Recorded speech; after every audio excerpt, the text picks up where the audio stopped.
everybody. I'm Vinny from South Philly, and today I am chatting with Bill Staxx. Staxx, you are the man, and I can't wait to continue to watch, follow you, and support you in every which way possible. Thank you, Bill. And all-time a major organized crime bust. 23 people under arrest now accused of stealing guns and cash. Today, police revealed 4 organized crime groups are wreaking havoc. From aggravated robbery to kidnapping, burglary, and more.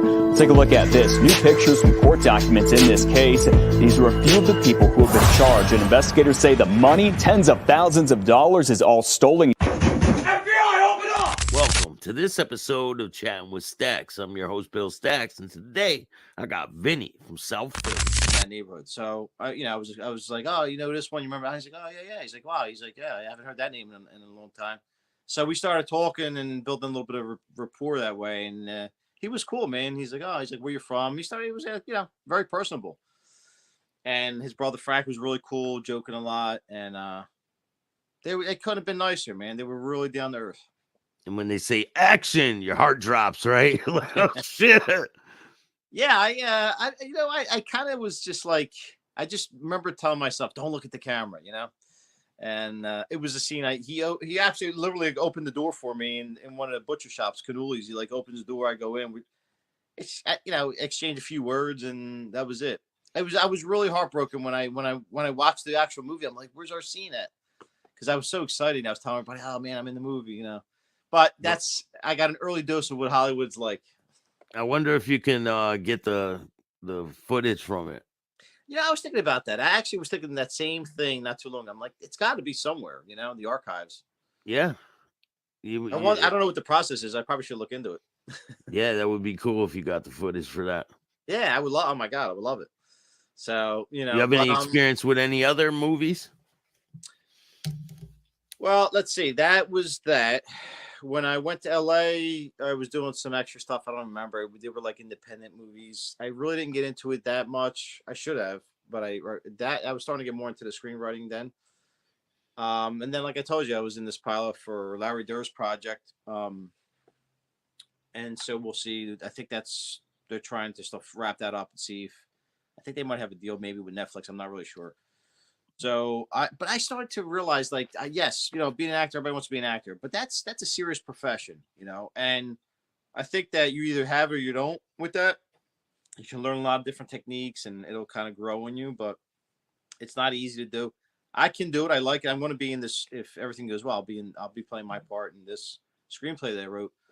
But I like I'm starting to like a little bit of everything with that. I like the fact that I can be a filmmaker and a screenwriter, and that you're handing a little bit of all of it, right? Yeah, you're kind of like you're like at a buffet. You're like action, running over, like do your part. All right, cut. Right? That's a lot of work. I don't think, and I think most people in the industry would tell you it's not easy to play too many hats. You really don't want to do that. You want to just stick to one role. It's hard to be a director and an actor, or you really want to stick to one thing. I got a lot of respect for people in that industry because it takes a lot to learn that craft, but you also, I think, have to have something in your personality.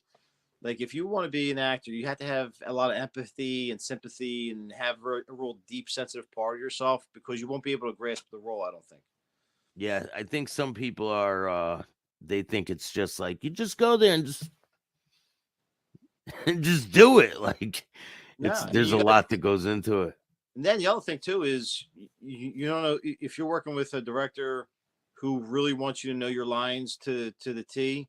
You better learn your lines, or you might have a director that's just like just go out improv. Your basic idea of the scene, but use your dialogue, but you can improvise too. So it depends on who you work with too. Yeah. I was also another thing it's called Go Birds. That's going to be coming out. That's another local guy, Ray Martin, that I did a part with that. I play like a mob guy or something, like real stretch, but yeah. But that's the thing. And he was very much, I was okay to improvise as long as it made sense. So I like to improv. That's why with the skits too, a lot of that stuff is improvised. When we started doing these skits, that are based, that's the basis of the screenplay. Myself, my buddy Sal, and then Leo, and these guys, we yeah, like how when the New York guys came down, that's the type of stuff that we're trying to focus on. Yeah, that particular one, that was completely improvised. No, there was no lines. Now, trust me, you're better off with lines because you could always play around with the lines. But the problem when you improvise is you step on each other's dialogue because you don't Yeah. know when to start or stop. So you're saying something and then it gets messy. But that we pulled it off really nicely. That came out to be really. That was a really good one. Yeah. So have you ever met anyone in New York or LA that you were like, wow, I can't believe I'm meeting this person? Yeah, I mean, you know, even years ago, I met Joe Piscopo, and then we became friends. And I was just like, wow, man, I love this guy because I always love wise guys. So Yeah. it was for whatever reason I grew up on that movie. And by the way, George Gallo, who's an amazing writer, he's one of my idols. As a matter of fact, he wrote that. He wrote Midnight Run, and he's going to be writing, I believe, the story of Ori Spotto, or he's the if you don't know who Ori is, you could. Yeah, I know Ori well. Accidental Gangster, yeah. Yeah. That he wrote, he's writing that movie. I just interviewed him, by the way. That's coming out soon. So I met, Pisco was great, man. Great. We hung out a bunch of times in Philly. Really cool dude. When I was in LA, I met John Voight. I met Jerry Springer. I hung out with Andrew Dice Clay because his fiance was Eleanor Kerrigan. Her brother and I used to work together. She's a South Philly girl. So we I started to connect with a lot of the people at the Comedy Store in LA and different comedians, Bobby Lee, and I did meet Sebastian Maniscalco once before.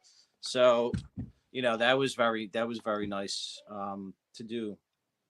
Yeah. He's in it. I seen one where he's in New York and he's like, "Hey, I'm here. Like, you want your autograph?" And they're like, "Who the fuck are you?" Who's that, Sebastian? Andrew Dice Clay. Oh, yeah. He goes up to people like, "Hey, I'm here. You want your autograph?" And they're like, "Who the fuck are you?" They don't know who he is.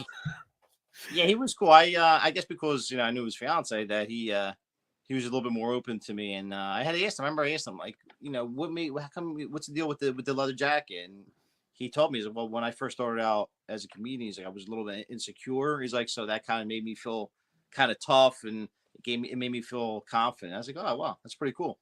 It gave him the Cheech vibes, right? Hey, exactly, right. Yeah. The Fonzie. He's still rolling, man. I gotta give him a lot of credit. Yeah. So with your screenplay, you got any major faces in there? Any big names?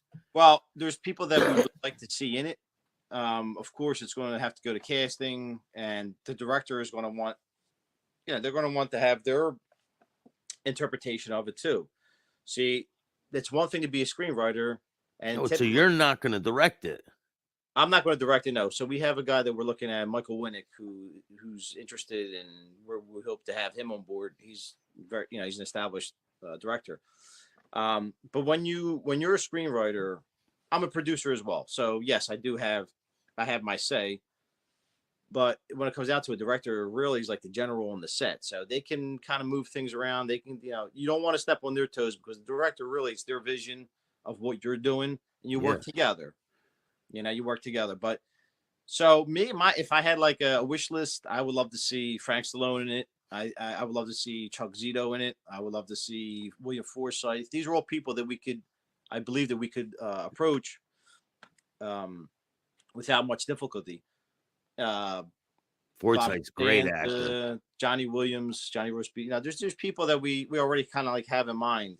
Yeah, that we could convince but it's always a money thing too. You got to make sure you have the money there, because you can't expect them to work for free. I mean, that's not right.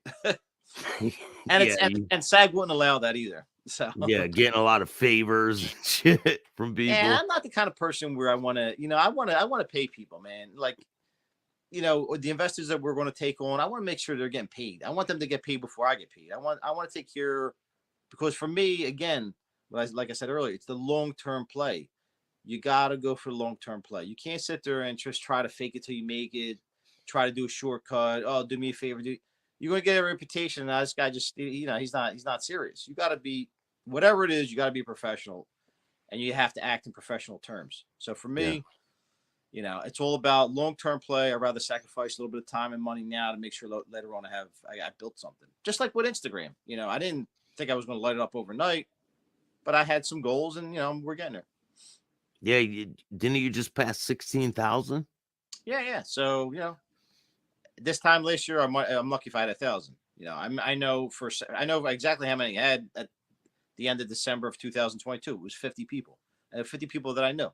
That's all I had. You know, so, but I think that you got to keep on like giving people some sort of value. Like they got to sit there and either laugh, or you got to make them elicit some kind of emotion so they like you and they want to bond with you, or they like your content, whatever it is, whether it's something funny, something sad, something exciting, whatever it is.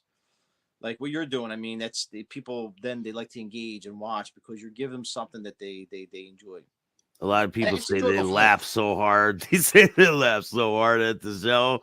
They're like, I can't stop laughing. I'm like, then I did my job, you know? Yeah, That's what it's about. Try to have fun with it. yeah, and, you Not know, take it you too know what, serious. you know, and you probably would agree with this too. It gives you something that breaks up the mundane 9 to 5 crap that you're living through. You know, it breaks it Yeah. up. It makes you feel like, oh man, I got this little seed, this little dream that you know something's happening here. Something cool's happening. So what's your goals for the future? What are your plans besides getting the screenplay done? Do you got any other plans with social media, things like that? I want to keep on doing screenplays. I'm going to start writing the next one's going to be a romantic drama because I don't want to get stuck in one genre. You know, you want to be able to be versatile in your writing. So the next thing's going to be the romantic drama. My buddy Sam and I, we're going to see if we can get out to LA for a couple of days, have some meetings with some people. Want to continue to be a filmmaker, do our interviews because I love doing the interviews. That's something that I really do enjoy. It could get it could be a lot of work sometimes. But Do you ever worry that they're gonna cancel like you schedule a live and because I've had that happen where because I was doing live interviews and they cancel on me. I'm like stuck there holding the bag. Like, what do I do now? You know what? Knock on wood. I don't think it's happened to me yet, but now that you mention, I better have a plan B. Yeah, it's a good thing to have like a backup person that'll come on or something, you know. It's Yeah. just No, I want to keep on going, man. Go with you. I want to get more and more interviews. I mean, Louis was great. I want to keep getting those kind of people on and just growing and getting a bigger audience, really, and hopefully it leads to maybe I can do some sponsorships and monetize some stuff and just have fun too. yeah. You got your YouTube channel too, Vinny Presents, right? Right. Thank you for reminding me. So I should promote myself a little bit more. But yeah, so it's called Vinny Presents. I would love it if your followers would go ahead and check it out. Please subscribe. I want to make sure that we'll have to have you on my show and we can return the favor. But that's where you'll find interviews, some shorts too, just for material, and it's a lot of fun. Yeah, I'm 40 away from 10,000. It's a big monumental thing for me, man. I've been grinding at this. I feel like they shadow banned me because a lot of my content is kind of controversial. And I try to stay within the parameters, but I don't even know what the parameters are. So I'm trying to make sure.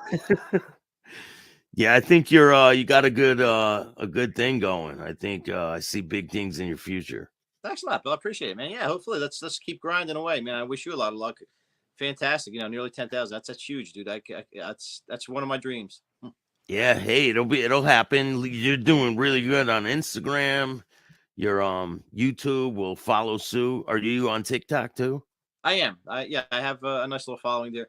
I just don't like it as much. I want to be frank with you. I just don't like it as much. It's not for me.